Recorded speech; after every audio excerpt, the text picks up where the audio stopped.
누가복음 17장 11절로 19절까지의 말씀을 같이 읽겠습니다. 신약성경 125쪽입니다. 같이 읽겠습니다. 예수께서 예루살렘으로 왔을 때에 사마리아와 갈릴리 사이로 지나가시다가 한 마을에 들어가시니 나병 환자 10명이 예수를 만나 멀리 서서 소리를 높여 이르되 예수 선생님이여 우리를 불쌍히 여기소서 하거늘 보시고 이르시되 가서 제사장들에게 너희 몸을 보이라 하셨더니 그들이 가다가 깨끗함을 받은지라.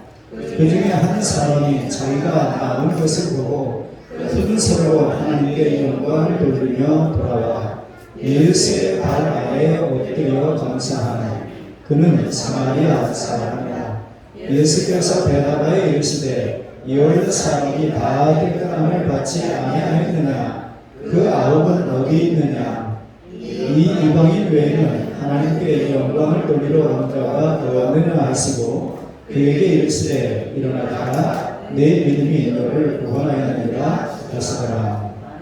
아멘. 이 말씀은 하나님의 말씀입니다. 여러분의 힘든 계절입니다. 왜죠? 왜 여름이 힘든 계절이죠? 여름 좋은데요. 목사님 평소에 여름은 여름이라고 적고 겨울은 겨울이라고 적고 가을은 가을이라고 적고 봄은 봄이라고 좋다고 얘기해야 된다고 하시던 오늘은 왜 또 여름은 힘든 계절이라고 합니다. 나이가 들면은 그런 걸 좀 느끼는 부분들이 조금씩 달라질 수 있어요. 젊은이들은 여름은 젊음의 계절을 노래하는데 왜 여름은 보편적으로 힘든 계절이라고 얘기하느냐? 보양식을 왜 먹어야 된다고 얘기하느냐? 뭔가 이유가 있을 거 아니에요? 여름이 왜 힘든 계절이에요? 권사님은 왜 여름이 힘들어요? 요즘 옛날에는 정부인을 이렇게 끌어안고 부채질하고 선풍기 그러다 좀 형편이 좋아지면 선풍기를 사다가 사용하는 집들이 있고 요즘에는 웬만하면 또 에어컨도 없고 근데 나이 들면 에어컨도 마음대로 못 틀어요. 왜 그런지 모르겠어요. 별로 안 나온다는데도 불구하고 이 정도는 견딜 수 있잖아. 그리고 선풍기 있는데 이러면서 아무튼 이게 습관이 안 되어지면 누리는 것도 쉽지 않다. 그 생각을 또 해보게 됩니다. 우리의 육체가 원하는 대로 움직이게 되어지면 우리의 삶과 신앙의 역동성을 잠식하게 되기 때문에 여름이 힘든 계절이에요. 몸은 자꾸 처지잖아요. 늘어지잖아요. 그러면 몸이 원하는 대로 자꾸 사람들이 귀찮아하고 힘들어하고 그러다 보면은 해야 할 일을 하지 못하게 되어져요. 그러면 해야 할 일을 하지 못하는 것이 끝나느냐? 거기에 따르는 또 다른 대가 지불이 또 나타나기 때문에 문제가 되는 거예요. 옛날에는 여름이 되어지면 여름 산상 집회 해가지고 휴가 때 방학 때에 기도원의 사람들이 그렇게 모여들었거든요. 그런데 지금 방학이라고 휴가라고 기도원을 생각하는 사람들은 많지 않잖아요. 그럼에도 불구하고 영적으로 아무런 이상이 없다고 생각하고 살아가는 사람들이 현대인들이에요. 신앙의 역동성을 놓치는 것만큼 위험한 것은 없습니다. 저는 이제 평택으로 내려오면서 오늘 또 제가 이제 새벽기도 끝나고 이 동네를 매번 돌아요. 매일 아침 돕니다. 유치원을 한 바퀴 돌고 또 옆으로 한 블럭씩 이렇게 넓혀가면서 돌면서 제 나름대로 중얼거리고 돌아다니면서 혹시라도 누가 계속 보고 있으면 저는 뭐 하는 건가 이럴는지도 몰라요. 그런데 평택에 내려오고 난 다음부터는 전에 그런 감정을 어느 순간에 놓쳐버렸는데 이제는 그런 것들이 늘 있는 거예요.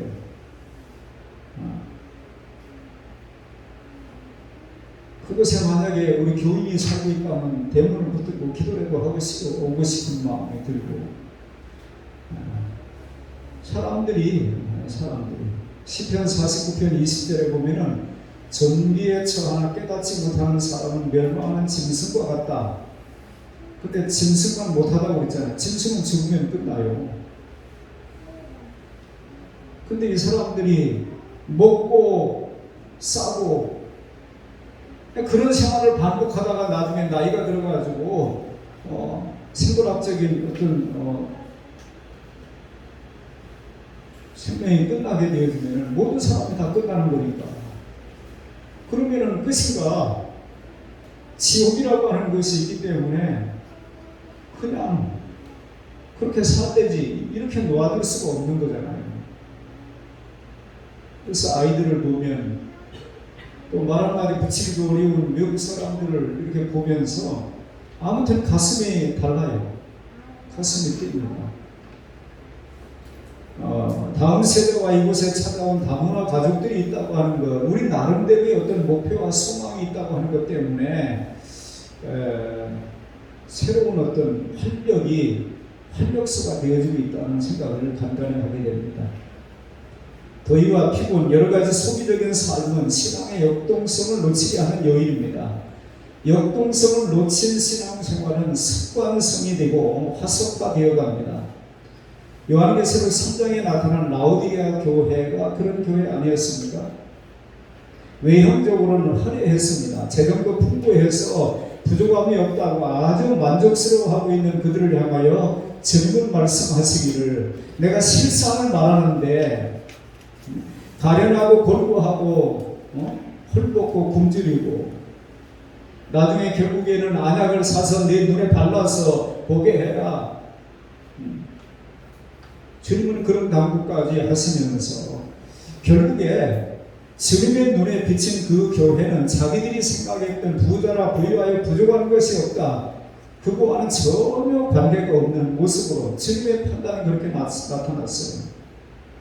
예수님의 눈에 비친 라오디게아 교회는 덥지도 차지도 않은 역동성이 부족한 교회요, 지극히 가난한 교회에 지나지 않았습니다. 주님은 냉정하게 미지근하여 뜨겁지도 아니하고 차지도 아니하니 내 입에서 너를 토하여 내치겠다, 그렇게 급기야는 선언을 하셨어요. 우리의 신앙생활도 우리 스스로 괜찮아, 이만하면 됐지, 뭐가 문제인데, 내가 뭐 교회를 안 다니는 거야, 뭐 내가 할 일을 뭐 안 하는 거야, 할 건 다 하고 있잖아. 에베소 교회를 향하여 우리 주님이 처음 사랑을 버렸다. 어느 순간인가 우리가 신앙적인 어떤 형식은 남아있고 전보다 더 진지하고 더 주님을 사랑하고 감사하고 우리가 구체적으로 어떤 삶을 살아야 되느냐, 그 일에 우리가 나름대로 집중하며 사는 그 집중력은 떨어지고 있다 이 말이죠. 여름이기 때문에 그래요. 너무 힘들어요. 그 일시적인 현상이라면 다행인데 일시적인 현상은 아닌 것 같아요. 주님의 시각 속에서 역겨운 신앙생활이 되면 안 됩니다. 라오디게아 교회처럼 토하여 버리겠다고 하는 그런 말씀을 들을 정도의 신앙이 되어서는 안 된다는 거예요.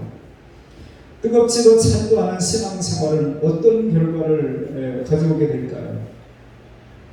결국 우리의 신앙의 수준을 퇴보하게 만들고 결국 시험거리가 오게 되어지면 거기에 맞서 싸울 수 있는 힘이 없기 때문에 나가 떨어지는 거예요. 신앙의 자존감을 상실하고 유혹에 굴복하게 되는 겁니다. 그러므로 끊임없이 역동적인 신앙생활을 하기 위해서는 우리가 끊임없는 노력이 필요하다. 마치 자전거를 타는 사람이 멈추는 순간에 넘어질 수밖에 없다는 생각을 가지고 끊임없이 페달을 밟아야 되는 거예요. 오늘 말씀에 주님께 10명의 나환자가 사람들을 가까이 할 수 없잖아요. 레위기서에 보면 이제 그런 내용도 나오고 그러는데 사람들이 가까이 와서 나병이 옮길 수 있으니까 가까이 오지 못하도록 격리해놓고, 지금 우리 사회도 물론 어느 정도 그렇게 됩니다만은 자기 스스로가 외쳐야 돼요. 부정하다고, 나는 부정한 사람이니까 내게 가까이 오면 안 됩니다. 자기 스스로도 일반인들과 멀리 해야 되고, 또 사람들이 혹시라도 자기들 가까이 올까봐 자꾸 소리를 치게 만들었다 이 말이에요. 멀리 서서, 예수를 만나 멀리 서서 소리를 높여 이르되 그랬는데, 이 멀리 서서 하는 이유가 그런 이유란 말이죠. 소리를 높여 우리를 불쌍히 여기소서라고 요청하는 10명의 환자가 나오는데, 주님께서는 이들에게 긍휼을 베풀어 주시고 가서 너희 몸을 제사장에게 보이라고 말씀을 합니다. 이에 가다가 이들은 몸이 나은 것을 발견하게 되었고, 이 중에 9명은 제 살 길로 찾아 떠났습니다. 오직 한 명만이, 그것도 유대인들이 선미의식에 아주 우쭐에 있던 유대인들이 생각할 때에는 사람같이 여기지 아니하는 호노라들, 사마리아 사람이 예수님께 돌아와서 감사하고 사례를 했다는 거예요. 하나님을 찬미했다는 거예요.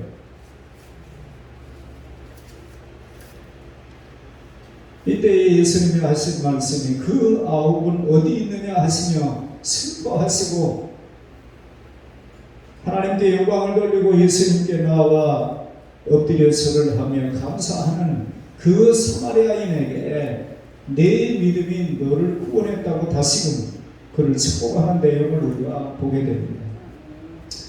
여러분 14절을 보니까 보시고 이르시되 가서 제사장들에게 너희 몸을 보이라 하셨더니 그들이 가다가 깨끗함을 받은지라. 가다가 깨끗함을 받았어요. 자기들의 몸이 나으신 것을 깨달았어요. 그래서 9명은 어떻게 했을까요? 다 나섰는데 뭘. 여러분 더 큰 은혜를 향하여 우리는 끊임없이 나아가야 되는 것이지, 이만하면 됐다, 내가 원하는 거 다 해결됐다, 그러고 끝나면 안 돼요. 이 사마리아 사람은 자기 병이 나은 것을 깨닫고 예수님에게 돌아와서 감사하고 하나님께 영광을 돌리는 그 행위를 통해서 내 믿음이 너를 구원했다고 하는, 육체의 질병을 고치는 육체의 구원뿐만 아니라 영혼의 구원까지도 받게 되는 은혜를 받지 않았느냐 말이에요. 여러분, 내가 원하는 것이 목적이 되면 안 됩니다. 내가 어떤 것 때문에, 질병 때문에 주님을 찾을 수 있어요. 하나님을 찾을 수 있어요. 근데 질병이 나서버리면 끝났다 그러면 안 된단 말이에요. 그것 때문에 주님께 나왔지만 그분이 누군가를 깨닫고 예수님을 그리스도로 믿고 그 영혼이 구원받는 게 더 중요한 것이지, 우리의 삶 속에서도 내가 원하는 것 해결됐다고 거기서 끝나버리는 인생이 아니라 그것 때문에 시작이 되었는데 더 큰 것을 향하여 나아가는 그런 기회로 나아가야 될 줄로 믿습니다. 그렇게 사는 것이 복된 인생을 사는 거예요.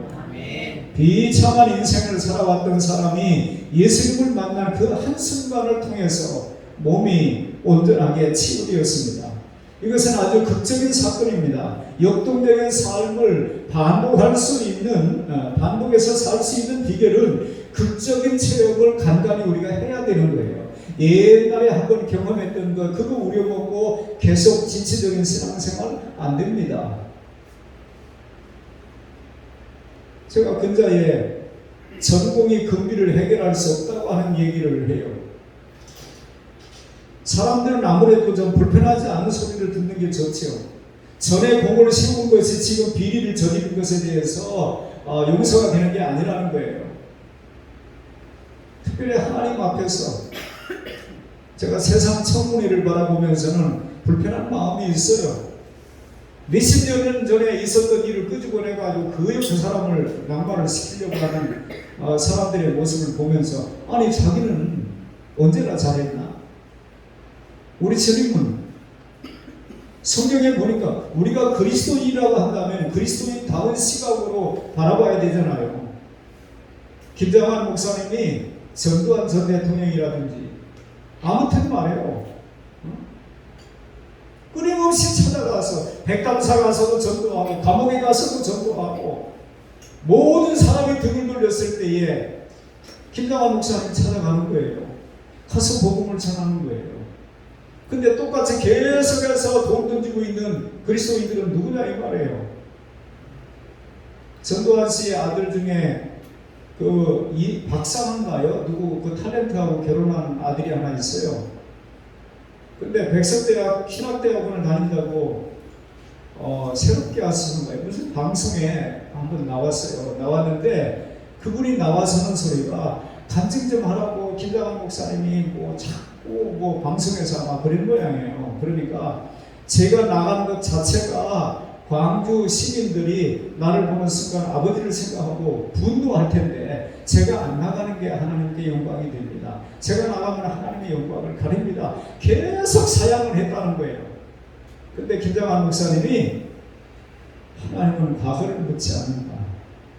돌아오면은 로마서 8장 1절에 그리스도 예수 안에 있는 자에게는 결코 정죄함이 없나니 생명의 성령의 법이 죄와 사망의 법에서 너희를 해방하였습니다. 예전 것은 지나갔다고 그러잖아요. 고린도후서 5장 17절에서도 옛 것은 지나갔다고 보라. 새로운 피조물이라고 얘기하는데 우리는 그건 성경에 써있는 얘기고 계속해서 옛날 것 가지고 계속 물고 늘어진다 이 말이에요. 기분은 좋지 않지만 주님이 그렇게 하지 말라고 그러면 우리도 안 해야 되잖아요. 우리도 결국에 나왔어요. 간증 나왔어요. 근데 뭐라고 얘기하냐면은 그 아버지가 뭐 치매기도 있다고 그러고 뭐 여러 가지 이런저런 얘기랑 치매가 있는데 어떻게 골프 치냐 그 물건 들여주지 말고 골프 치다가도 치매기가 더 발동하면 또 할 수 있어요. 근데 뭐라고 어느 날 아들한테 얘기했냐면은 네가 목사님이 되면 나도 교회 나가마 그랬다는 거예요. 하나님이 하시는 일을 우리가 다 알 수 있나요? 집을 나갔던 아들이 돌아왔을 때에 큰 아들은 기뻐하지 않았어요. 아버지의 재산을 창기와 함께 말아먹어버린 저놈을 왜 아버지가 받아주느냐는 거예요. 왜 잔치를 하느냐는 거예요.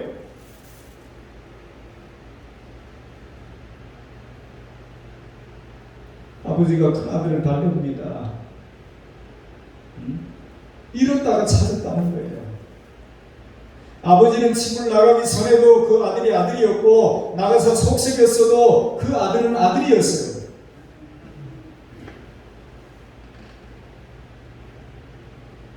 여러분 저와 여러분의 삶이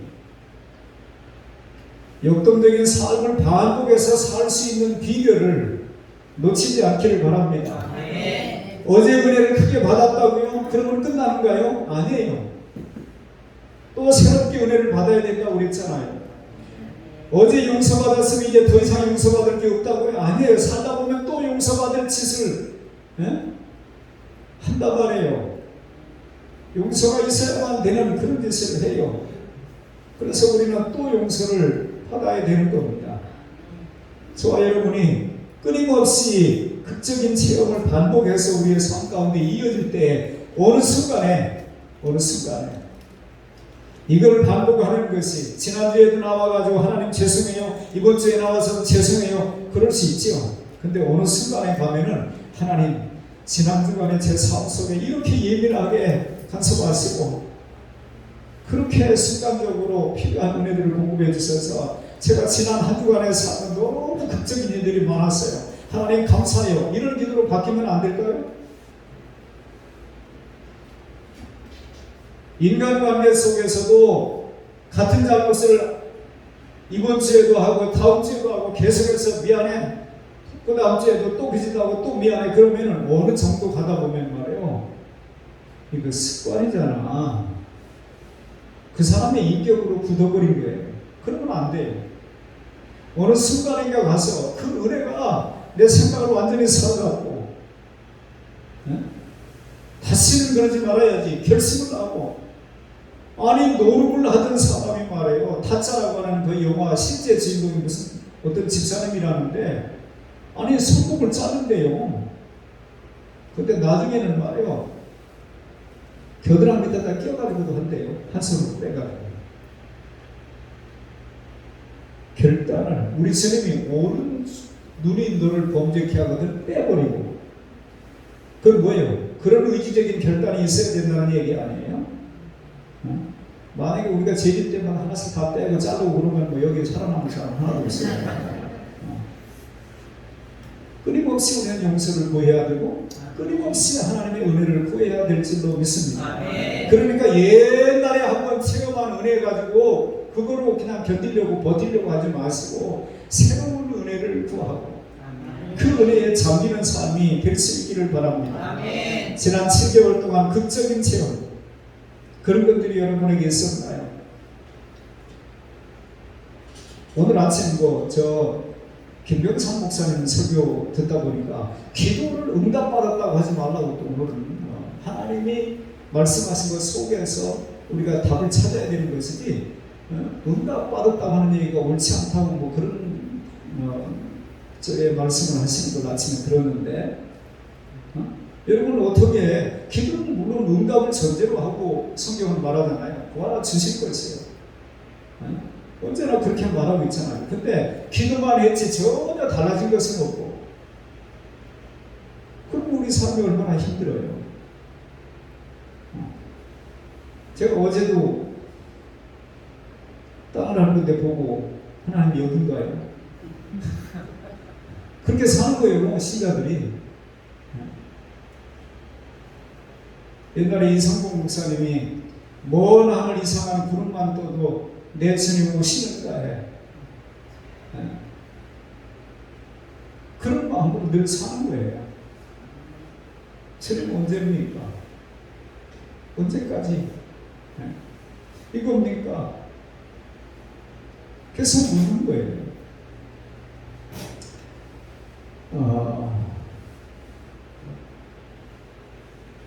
아니라고 나태한 삶을 버리고 주님 앞에 나아가게 하는 것이 바로 극적인 체험일 수 있습니다.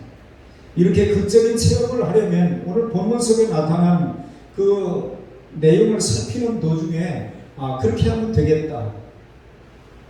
성경은 우리에게 해답을 줍니다. 아멘. 아멘. 성경이 답을 준다니까요. 그 성경 안에서 우리가 답을 찾아야지 자꾸 우리 생각으로 답을 찾으려고 하면 안 돼요. 자, 먼저 극적인 체험을 하려면 이 10명의 나병 환자들이 그런 극적인 체험을 하게 되는 것이 뭐냐면은 예수님이 지나가시는 것을 보고 소리쳐 외쳤잖아요. 소리를 높여 이르되 예수 선생님이여 우리를 불쌍히 여기소서 하거늘 그랬어요. 그렇다면 우리가 극적인 체험을 하기 위해서 먼저 해야 할 일은 소리를 높여서 궁비를 구하는 기도를 하는 거예요. 하나님 도와주십시오. 불쌍히 여겨주십시오. 소리 높여라고 하는 의미는 목소리가 크게 낸 것만을 의미하지 않습니다. 현실이 너무나 비참하고 절박했기 때문에 간절함이 가슴 저 밑바닥에서부터 끓어오르는 소리를 그런 소리를 소리 높였다고 그러는 거예요. 우리는 목소리 큰 사람이 이긴다. 길바닥에서 가끔 자동차 사고가 나가지고 접촉을 했든지 뭘 했든지 그러면 목소리 큰 사람이 이긴다는 말이 있었어요. 근데 하나님 앞에 소리 높인다고 하는 얘기는 우리의 절박한 음성을 얘기하는 것이지 목소리 큰 걸 얘기하지 않아요. 현실이 평범하지 않기 때문에 가능한 소리를 높이는 것이었습니다. 이처럼 주님은 소리를 높여 주님 앞에 나오는 이들에게 걸음을 멈추고 말씀해 주시는 거예요. 이 시대는 소리 높임이 사라졌습니다. 왜일까요? 절박함이 없어요. 이만하면 살만한 거예요. 옛날에 비해서 그 어려운 옛날에도 살았는데 지금 모구주가 한 건 있어요. 근데 성경에 보면은 절박한 환경 속에 있는 거 자꾸 우리는 우리식으로 벗어나려고 하는데 그런 환경 속에서 그 환경과 계속 싸우면서 그 환경에 적응하면서 살면서 계속 하나님을 찾다가 하나님이 바꿔주시는 거지 어떤 환경이 오면은 내 생각을 바꿔버리고 이게 아니고 그래서 절박함이 나오는 거예요. 사람들이 계속 멸시를 당하고 사람들과 섞여서 살 수 없는 그런 환경 속에 있고 속에 그게 쌓여 있는 부분들이 그렇게 절박하게 주님을 찾는 것으로 나온다 이 말이에요. 그러므로 저와 여러분의 삶 가운데 인위적으로 우리의 무언가를 바꾸려고 하는 시도는 하지 않는 것이 좋아요. 하나님, 이 상황 속에서도 제가 하나님의 사랑됨을 잃지 아니하고 타협하지 않게 해주시고 최선을 다하는 자가 되게 해주시죠. 그렇게 하나님을 구해야 된다 이 말이에요. 왜 내 기도에 응답해 주시지 않는지 푸념하는 소리가 높아지고 하나님 앞에 불쌍히 여겨달라고 하는 말의 소리는 점점 줄어들고 그런 건 안 된다 이 말이에요. 절박함이 사라진 이 시대, 아쉬울 것도 없는 그런 시대. 자 보세요. 교회 밖에 있는 사람들도 뭔가 아쉬운 게 있어야 우리가 하는 말이 시가 막히죠. 예수 믿고 복 받으라고 하면 너나 복 받아. 네가 복 받았냐 내가 복 받았냐 이런 식으로 나오잖아요. 뭔가 기억들고 뭔가 부족하고 뭔가 아쉬운 것이 있는 사람이 교회 가는 것이라고 그 사람들은 생각을 해요. 근데 어느 순간에 교회 안에 앉아있는 사람조차도 주님을 절박하게 간절하게 애타게 불쌍히 여겨달라고 해야 할 상황이 없는 거예요. 뭐 사업을 하다가 이번 뭐 안 막으면 내일 부도나는 것도 아니고 절박함이 없는 거예요. 절박함.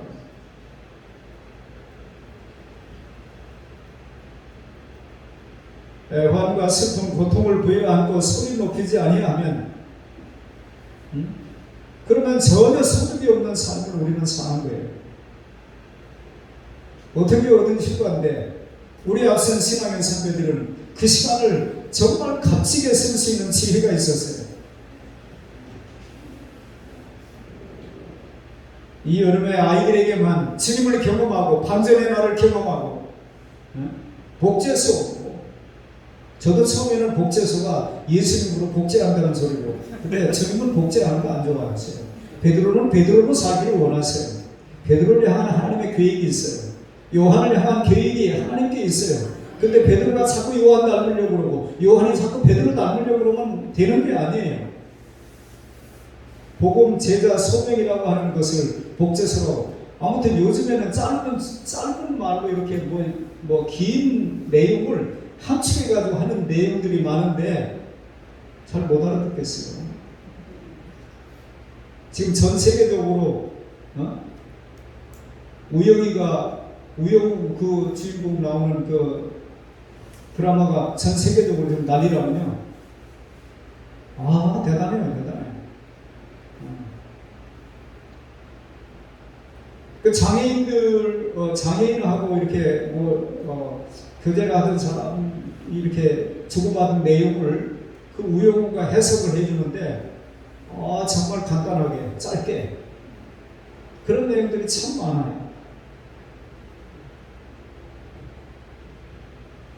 부모들은 여전히 그 자리에 있고 어른들은 뭐 이제 지금까지 생활해왔던 거 그냥 현상 유지나 하고 애들은 끊임없이 하나님을 경험해야 되고 반전을 경험해야 되고 어른은 그래도 될까요? 상관없나요? 그러면 제가 걱정하는 게 있어요. 어느 순간에 가르치려고만 하는 거예요. 내일도 제가 우리 목회자들끼리 모여서 성경 공부하는 일 때문에 일산에 제가 가게 되는데 누가 그래요. 아직도 뭐 그런 데 다니느냐고 모자라서 다닌다고 그래요. 제가. 배우지 않으면 가르치는 거 그만해야 된다고 생각을 하는 사람이니까 왜 책 욕심이 그렇게 많으냐고 모자라다는 걸 느끼기 때문에 책을 욕심을 냈던 거예요. 우리 신학교 다닐 때는 밥 한 그릇을 안 먹고 책 사는 걸 기뻐했거든요.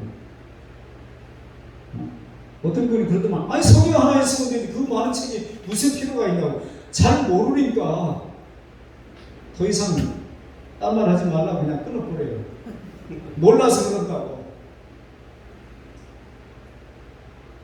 요즘 사람들은 막 넘치니까 굳이 뭐 누가 쓴 책을 안 봐도 되니까. 근데 저는 모자란 사람이 어떻게 내가 하나님의 얘기를 그런 부족함 때문에 아예 뭐 책을 뭐 박청진 목사님, 박경수 목사님이 은퇴하시고 책 다 준다고 다 가져가라고 책장까지 다 실어가라고 그러는데 나 있는 거 충분하다 그냥 그림 그리고 지금 생각하면 이사하면서 너무 질려가지고 괜히 그거 다 가지고 다니느라고 고생 무지하겠다. 결국 다 못 봐요 저거. 욕심이지. 그래서 어떤 때는 그냥 한 번 이렇게 막 전체를 한 번에 넘겨버리고 그냥 다시 꼽아놓기도 하고 그래요. 미안한 생각은.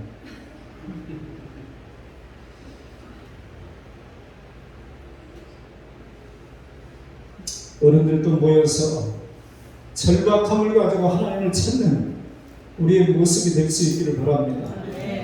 어느 날 아이가 갑자기 자다가 일어나서 소변 마려워서 나와서 보니까 엄마가 저쪽 한구통에 구석에 앉아가지고 기도하고 있는 모습을 보여주면 안 되나요? 내중 새벽기도 안 하던 아빠가 어느 날 보니까 그 아침에 들어오는 거, 아빠 어디 갔다 오세요? 교회 갔다 오란다. 그러면 안 되나요? 애들 놀랄까봐 못 하시나?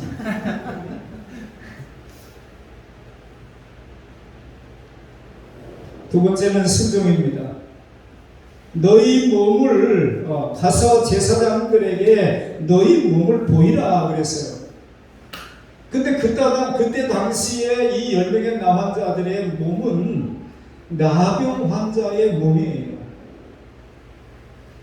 깨끗하게 고쳐주고 와서 보이라고. 마가복음 2장에서도 한편 손 마른 사람이 있는데 내 손을 내밀으라고 해요.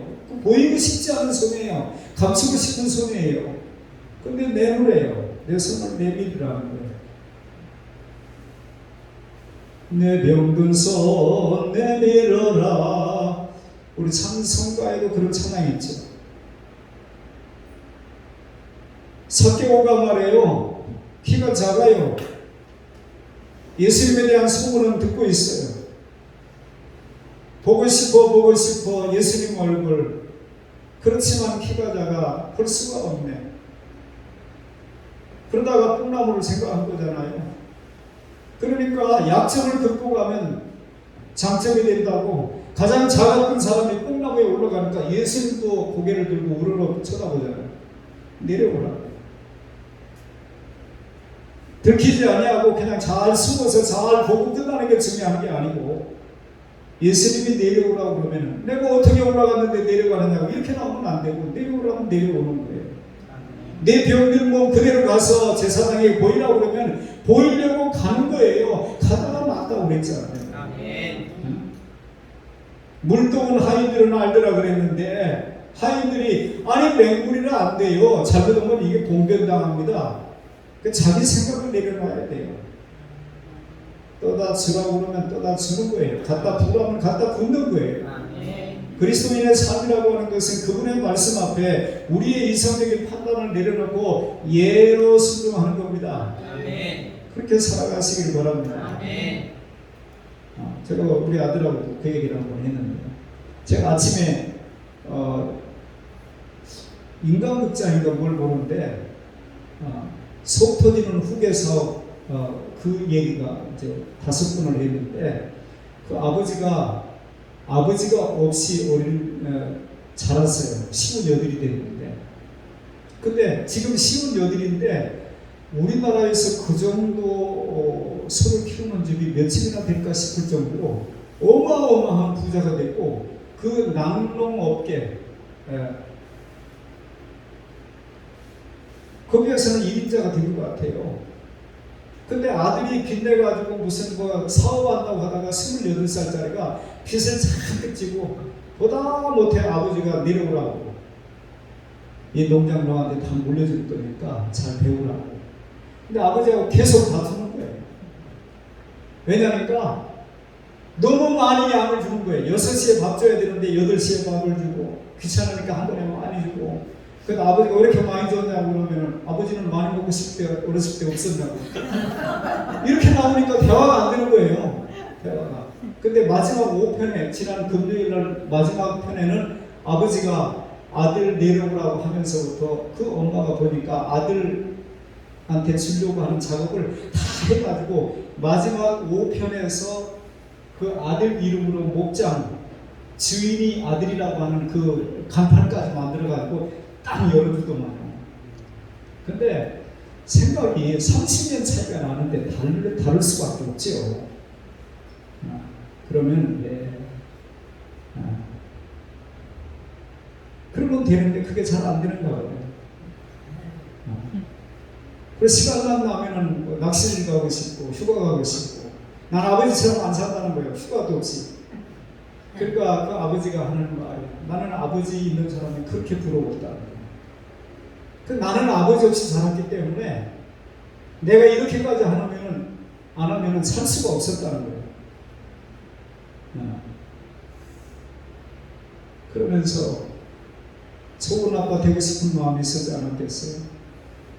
근데 그 아들이 자기 아버지 사는 것을 보고 왜 저렇게 살까? 그렇게 살았기 때문에 그 정도 물려주는 거예요. 예수님이 그 나병 환자들 제사장에게 몸보이고 창피당하라고 보냈겠어요? 하는 도중에 나았다는 거예요. 순종이 제사보다 낫다고 성경은 말하지 않습니까? 주님께서 그들의 손이 높임에 말씀으로 다가와 주셔서 너희 몸을 제사장에게 보여라 말씀을 하실 때에 그들이 순종했다 이거. 우리도 마찬가지입니다. 너무 절박해가지고 정말 주님 불쌍히 여기세요. 저 어떻게 해볼 방법이 없어요. 저밖에는 나의 도움이 없습니다. 전화를 받게 하시는 나 어디 가겠습니까? 절박한 심령으로 주님을 찾을 때에 주님이 말씀하시는 거예요. 소리 높여 우리가 그렇게 주님을 구하고 찾다 보면 환경과 처지에 맞는 말씀으로 심령과 뇌리에 직접적으로 말씀해 주시는 때가 있다 이 말이에요. 그때 순종하는 거예요.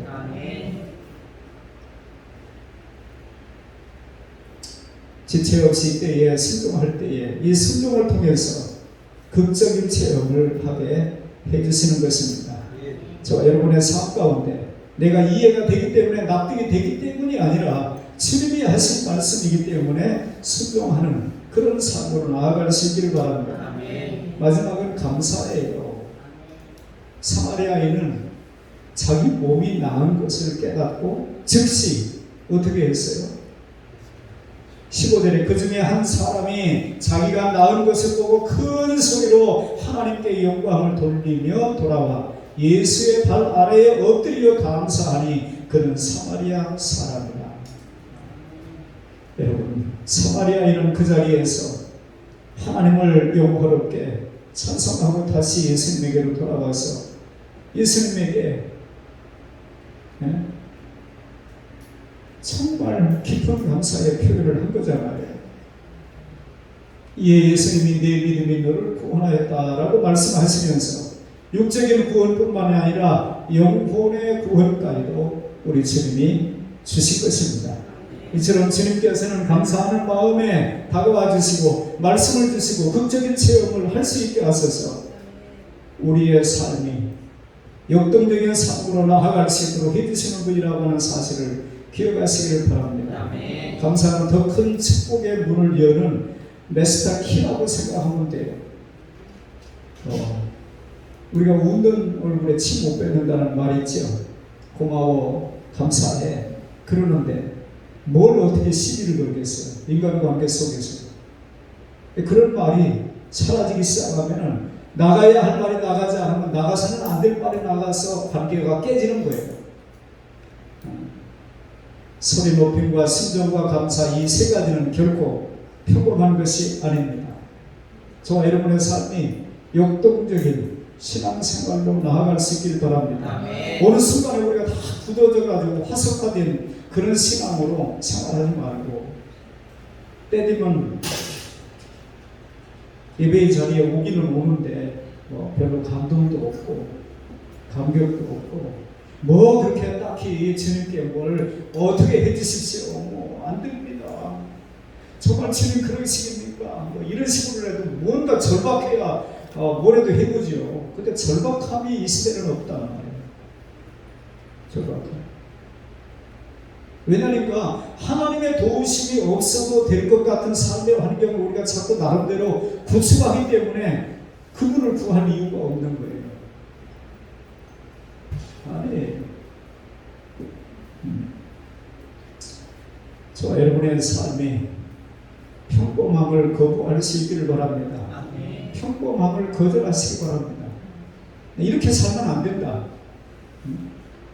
우리가 어떤 한 가지 일에 어느 정도 하다 보면은 나름대로 거기서 어떤 노하우가 생겨지고, 우리 주님이 우리가 정복을 찌른다 이런 말을 하잖아요. 정복을 찌른다. 그 말하면 꼼짝을 못하는 거예요, 상대방이. 근데 하나님은 우리가 어떻게 나오면 꼼짝 못할까요?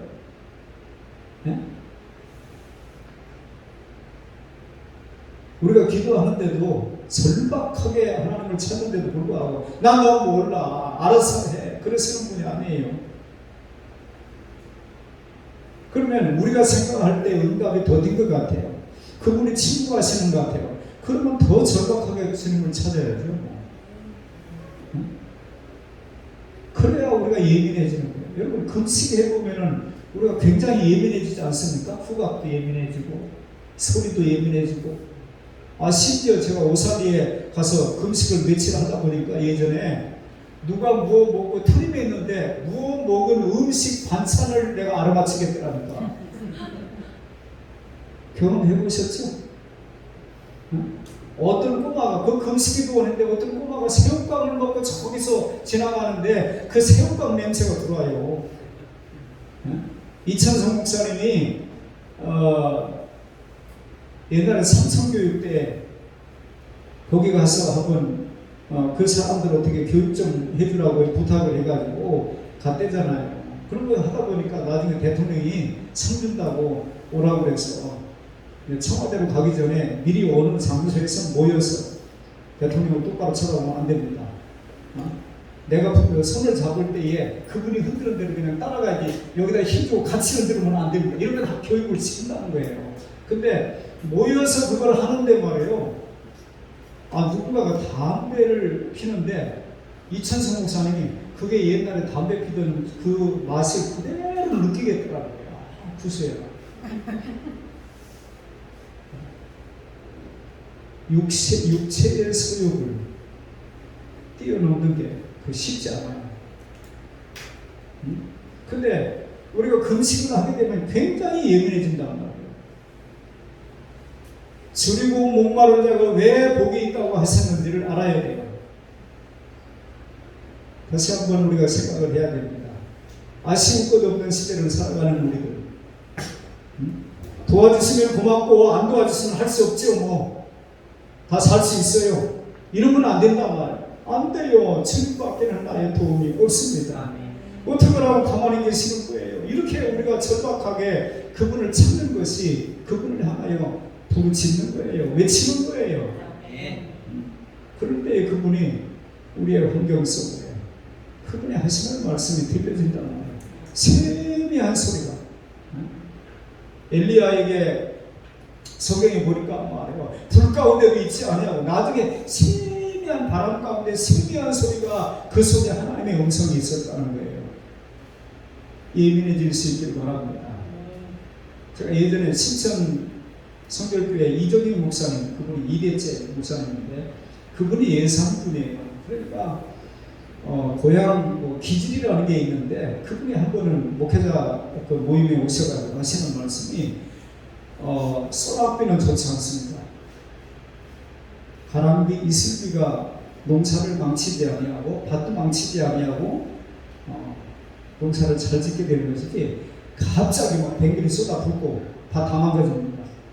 그래가면서 우리의 신앙생활을 그렇게 비유를 한번 하시더라고요. 아니 그럼 조용히 이슬비 내리는 것처럼 가랑비 내리는 것처럼 꾸준하게 하면 안 되느냐고요. 문제는 그냥 잔뜩 쌓일 때까지 놔뒀다가 한 방에 그냥 어느 정도 양이 차면은 그거 싸들고 기도 올가 가지고 우고우고 하지 말고 꾸준하게 좀 해라. 꾸준하게. 그런 얘기를 제가 예전에 들었어요. 여러분, 저와 여러분이 소리 높여 긍휼을 듣고 하는 그런 자세를 놓치지 않기를 바랍니다. 이만하면 되있다는 없어요. 더 큰 은혜를 사모하시고 문득병만 났으면 되는 겁니까? 아니에요. 영혼의 구원을 받아야 되잖아요. 그러니까 이 사람은 9명은 자기들이 원하는 것이 끝이었어요. 근데 이 사마리아 사람도 나병이 낫기를 원했지만 그것 때문에 하나님께 영광을 돌리고 예수님께 감사를 표현하고 그랬을 때 그가 원래 원했던 것이 끝이 아니었고 그보다 더 귀한 것이 그에게 주어졌다 이 말이에요. 저와 여러분의 삶 가운데 역동적인 신앙생활을 위해서 여름이 됐든 겨울이 됐든 겨울은 겨울대로 좋고 봄은 봄대로 좋고 우리가 그래야 되듯이 이만하면은 안 찾아도 되는 게 아니라 여전히 우리는 하나님을 필요로 합니다. 지금은 여전히 우리가 보고 싶어 해요. 자식들이 너무 자라가게 되면은 1년에 한 번 볼까 말까. 그 자식이 뭐 그리 좋겠어요. 날마다 보는 자식이 좋지. 아니 안 봐도 좋아. 성공만 해. 그건가요? 아니에요.